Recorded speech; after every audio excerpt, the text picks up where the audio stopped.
Hey guys, Dave Anderson here, Helicool's Helipad. This is number 2. You can see that I've got it all hooked up, and I think that this is a little bit better method. I think that it's going to work out where I can do a very, very quick release once that's ready, and then go to the next one, the next one, the next one. I also got a couple of special tools that's going to help me. Stay tuned. I forgot to mention last time, these are just little belts. These are rated for 10,000 pounds. Now I know that carabiners are not rated for thousands and thousands of pounds, but people climb with these. They are rated for much, much more than this weighs. The next day.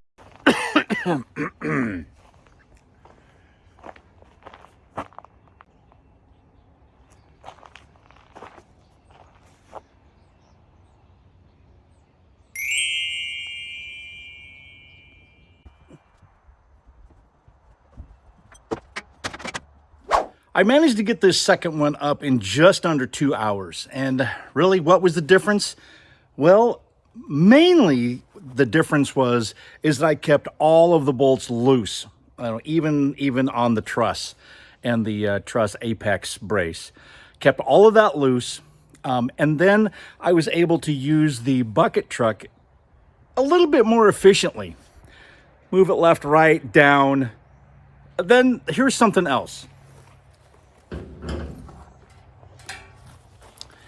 I bought one of these, and this was very helpful to get inside of one of the bolts, one of the holes, pry it, and then get it all the way in, shove the thing together, and be able to get both of the holes that a bolt needed to go through lined up fairly easily. So this did help a lot. However, being way up on that ladder and stretching way up like this, and trying to get this thing in while trying to get another bolt in, that was still a pain in the butt. However, most of that just under 2 hours came from getting bolts put in, and then after all the bolts were put in, going back and with the impact driver and sending everything home and making sure everything was tight. That was the majority of the time spent. So I think the time spent was very wisely. It was mainly putting in bolts and tightening them down, where we didn't have to fight the truss actually going into the slots quite so much. The next several should be a little bit quicker because we shouldn't have ropes in the way. As you notice on this first one, if you can see it, I have ropes attached, and that is keeping it secure and in place. What I'm going to do now is put in some of the roof purlins. And what that will do is lock these two together. And I'm going to do it on both sides. Probably maybe the whole thing. I'm also going to add some cross bracing, which is due in that location. And once I get all that cross bracing up, I think that the next few will just be very, very rapid. All I got to do is put them in. I'll have 2 guy wires that attach initially until I can get the roof purlins on. But after that, it should go fairly easy. So I'm thinking probably I could possibly cut it down to about an hour and a half per side. And that is with my son operating the boom or the bucket truck, and just me sending bolts, putting bolts in, tightening them up finger tight, and then afterwards going back and making sure everything is torqued down. Probably an hour and a half, but yeah, most of the time it's probably going to be somewhere near 2 hours each. So next is going to be roof purlins and cross bracing. Let's go. Few moments later.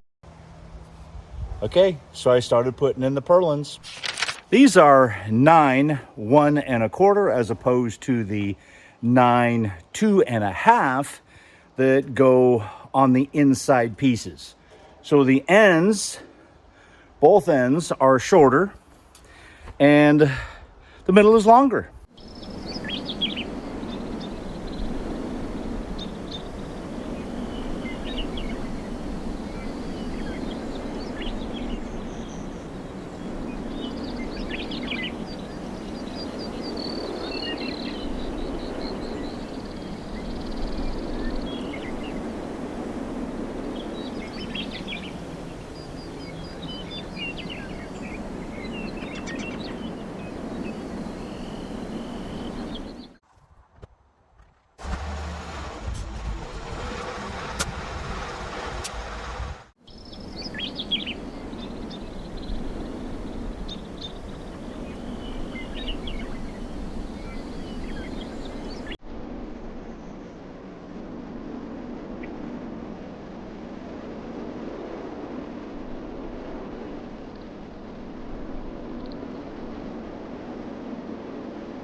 Well, boys, it's getting real. I am actually halfway done with the skeleton of this. And it seems like it's sturdying up pretty quick. But I'm going to have to do some cross bracing. I haven't shown any of that yet because I haven't done any of it yet. So next is going to be some cross bracing, but that will probably have to wait until next time. Until then, thanks for tuning in, and I'm Dave Anderson signing out. You guys be safe out there, and God bless.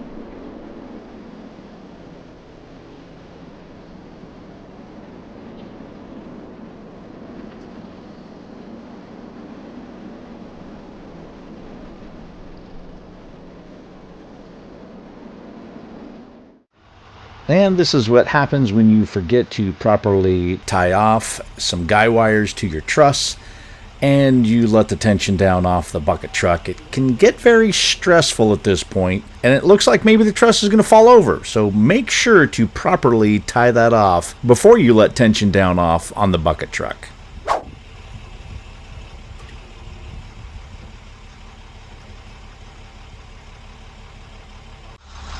When you forget to tie off stuff, you can always throw a rope over the top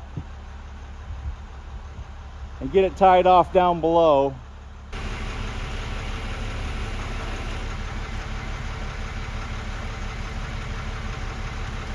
I need to make this one a little tighter.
Well, just got back from the farm store.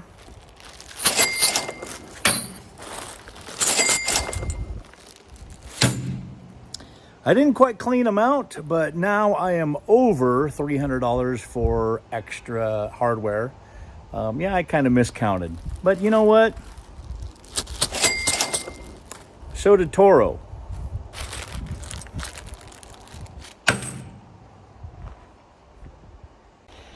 Well, I'm going to finish this up off camera.